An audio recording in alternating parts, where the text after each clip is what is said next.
Hello, Namaste and welcome back. We briefly learned about the pages and blog post in the introductory lecture. In this lecture, we will get into the practical part of it. But before we do that, let's revise our concepts of pages and blog posts. Let's switch to the Confluence tool.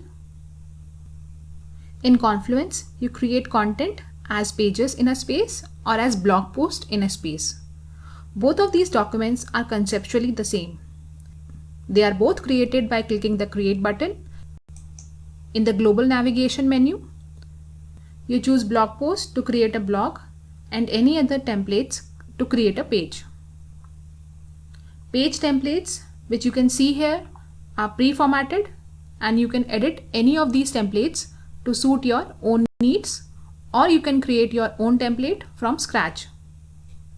We will talk about creating your own template in the coming lectures.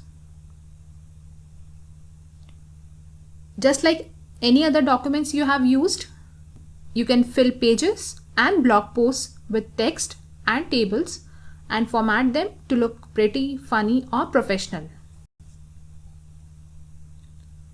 Confluence also lets you use macros and embed files so that you can have dynamic content in your documents like videos, Jira issues, roadmaps, and automated reports.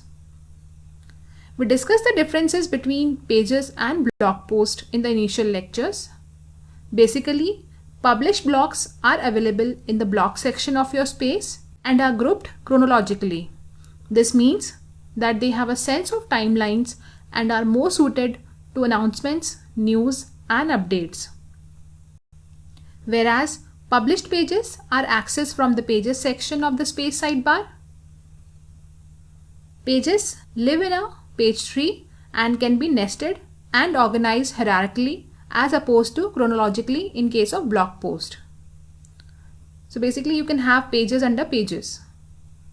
This lets your content structure and highlight relationship between pages. For example, when you have a parent page about cats and then child pages about different breeds of cats.